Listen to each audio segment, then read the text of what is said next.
कम से कम अब इतना कर ले कि इनकी प्राइवेट आर्मी डिसबैंड करें।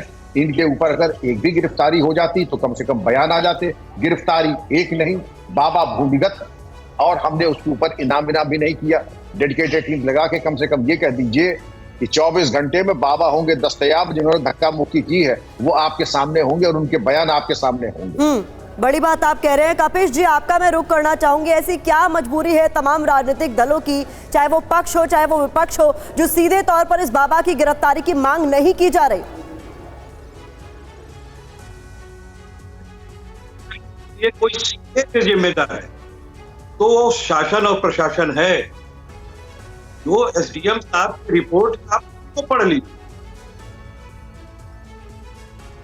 और वही रिपोर्ट लगा रहा है जो खुद ही कातिल मुंसर बना हुआ है। आप हमें बताइए कि जिस समय आयोजन हो रहा था उसकी परमिशन मांगी गई थी, शासन प्रशासन सो रहा था, पुलिस व्यवस्था सो रही थी, लोकल इंटेलिजेंस सो रही थी क्या कि जहां 50,000 की अनुमति या 80,000 की आप अनुमति दे रहे हैं वहां 2.5 लाख लोग आ रहे हैं और आप सो रहे हैं कान में तेल डाल। और आंतरिक सुरक्षा की व्यवस्था पुलिस की होती है, पुलिस वहां क्यों नहीं मौजूद थी? और पुलिस के सामने बाउंसर कैसे वर्क कर रहे थे? प्रश्न इस बात का है। डीएम साहब सो रहे थे कि एसडीएम साहब सो रहे थे? तत्काल पहले तो इसी गिरफ्तारी होनी चाहिए। ठीक है। और बाबा की आयोजक मंडल और बाबा की, मेरा सवाल आपने सुना हो, अगर बाबा की गिरफ्तारी होनी चाहिए या नहीं? देखिए, मैं बार बार कह रहा हूँ, एक बाबा नहीं है, कई बाबा हैं, सबकी गिरफ्तारी होनी चाहिए। मैं तो कह रहा हूँ अगर इनको करना ही। अरे भाई, सबकी गिरफ्तारी का क्या मतलब है? अभी तो जिसकी बात हो रही है उसकी बात कीजिए ना। ये जो स्वयंभू बाबा है इसकी गिरफ्तारी अब तक क्यों नहीं हुई? इसके लिए शासन और प्रशासन सीधे तौर पर जिम्मेदार है। हाँ, इस दुर्घटना के लिए जो दुर्घटना में लापरवाही बरती गई है वो आयोजक के द्वारा से ज्यादा प्रशासन और शासन के द्वारा बरती गई है। ठीक है। परिणाम है।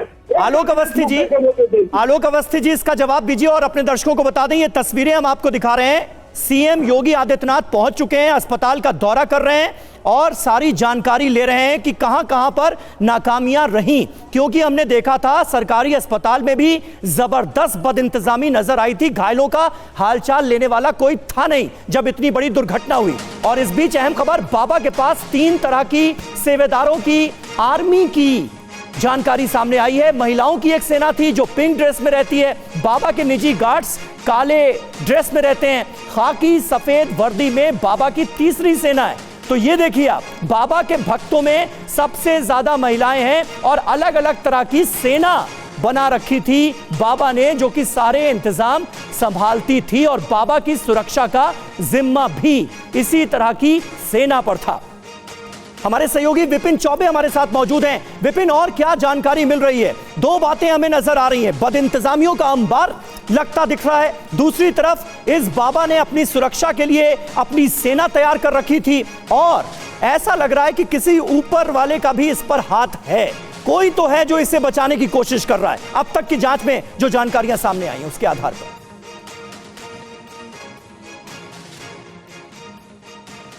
देखिए समीर, लग नहीं रहा है और हकीकत यही है कि हर किसी दल में बाबा की पैठ बहुत ज्यादा मजबूत हुआ करती थी और यही वजह कि खुलकर कोई बाबा का नाम लेकर ये नहीं कहने की हिम्मत जुटा पा रहा है कि इसको गिरफ्तार होना चाहिए।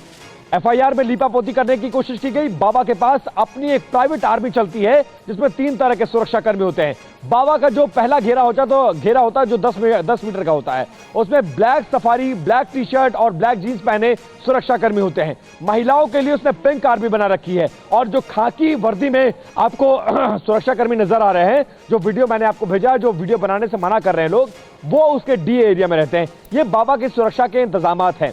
इसके अलावा बाबा जब कहीं भी जाता है अपनी सुरक्षा पर रिलाई करता है। बाबा के आश्रम में मोबाइल फोन ले जाना अवैध है, पूरी तरह से बंद है, आप नहीं ले जा सकते हैं किसी भी तरह से।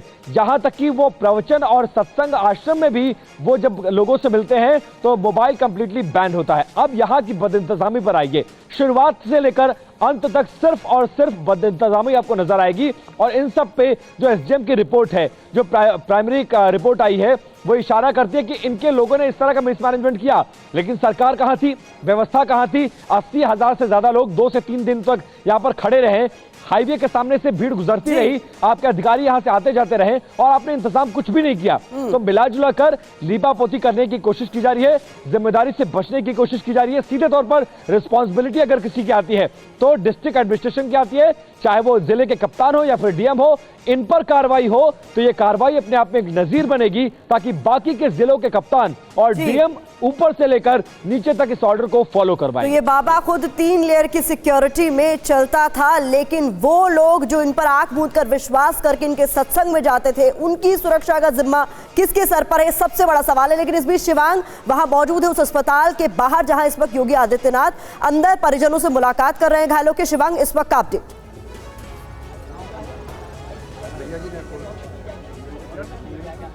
तो भी अपना सवाल दोहराएं। शिवांग, अगर आप मुझे सुन पा रहे हैं, इस वक्त क्या चल रहा है? योगी आदित्यनाथ अस्पताल में मौजूद है, क्या डिटेल्स आपके पास? बिल्कुल, देखिए, उत्तर प्रदेश के मुख्यमंत्री योगी आदित्यनाथ और उनके साथ जो स्थानीय नेता हैं वो अस्पताल के अंदर मौजूद हैं, और जो लोग यहाँ पे एडमिट कराए गए थे बीती रात, जो गंभीर रूप से घायल हो गए थे, उनसे इस वक्त मुलाकात चल रही है, उनके हालचाल जानने की कोशिश की जा रही है। उत्तर प्रदेश सरकार की तरफ से मुआवजे का ऐलान तो कल ही कर दिया गया था, लेकिन स्थिति इतनी गंभीर थी क्योंकि 121-122 लोगों की जान जा चुकी है, और ये अभी तक आधिकारिक आंकड़ा है, हो सकता है इससे ज्यादा का भी आंकड़ा हो। ऐसे में खुद मुख्यमंत्री योगी आदित्यनाथ हाथरस पहुंचे हैं और वो मुलाकात करेंगे, और कुछ ही देर में वो एक प्रेस वार्ता भी करेंगे, जिसके अंदर वो आगे क्या कार्रवाई हुई है, एडीजी लेवल पे जो कमेटी बनाई गई थी, जो रिपोर्ट सौंपनी थी, उसके अंदर क्या कुछ निकल के आया है और सरकार की आगे की मंशा क्या है, उसको साफ करने का काम करेंगे। फिलहाल जो यहाँ के सांसद हैं, विधायक हैं और योगी आदित्यनाथ, तमाम लोगों की पुरजोर कोशिश यही है कि जो यहाँ पे स्थिति खराब हुई है उसको कहीं ना कहीं कंट्रोल लाया जा सके, क्योंकि आसपास न केवल हाथरस बल्कि आसपास के जितने इलाके हैं, चाहे वो आगरा हो चाहे अलीगढ़ हो, हर जगह लाशें ही लाशें पसरी हुई हैं, हर जगह अंतिम संस्कार की क्रियाओं को अंजाम दिया जा रहा है। ऐसे में न केवल हाथरस बल्कि पूरे आसपास के इलाके में माहौल बहुत ही गमगीन है, और इसी को ध्यान में रखते हुए योगी आदित्यनाथ खुद यहाँ पे पहुंच के एक मैसेज देने की कोशिश कर रहे हैं कि सरकार पुरजोर तरीके से इस मामले को ले रही है और एक्टिव है। ऐसा नहीं है कि सरकार केवल लखनऊ से बैठ के इस मामले को देख रही है और आदेश दे रही है, बल्कि खुद ग्राउंड जीरो पे मुख्यमंत्री योगी आदित्यनाथ मौजूद हैं। कल उन्होंने मंत्री चौधरी लक्ष्मी नारायण को यहाँ भेजा था, उन्होंने खुद ने इस पूरे मामले का जायजा लिया। मुख्य सचिव कल यहाँ पहुंचे और जितना आला अमला है वो यहाँ पे पहुंच के इस बात को इंश्योर कर रहा है कि कोई कोई कसर ना छोड़ी जाए। लेकिन आखिर सवाल सबसे बड़ा वही कि एफआईआर से बाबा का नाम मिस होना, ये अपने आप में कहीं ना कहीं सरकार की मंशा पे, सरकार की नीयत पे सवाल खड़े कर रहा है।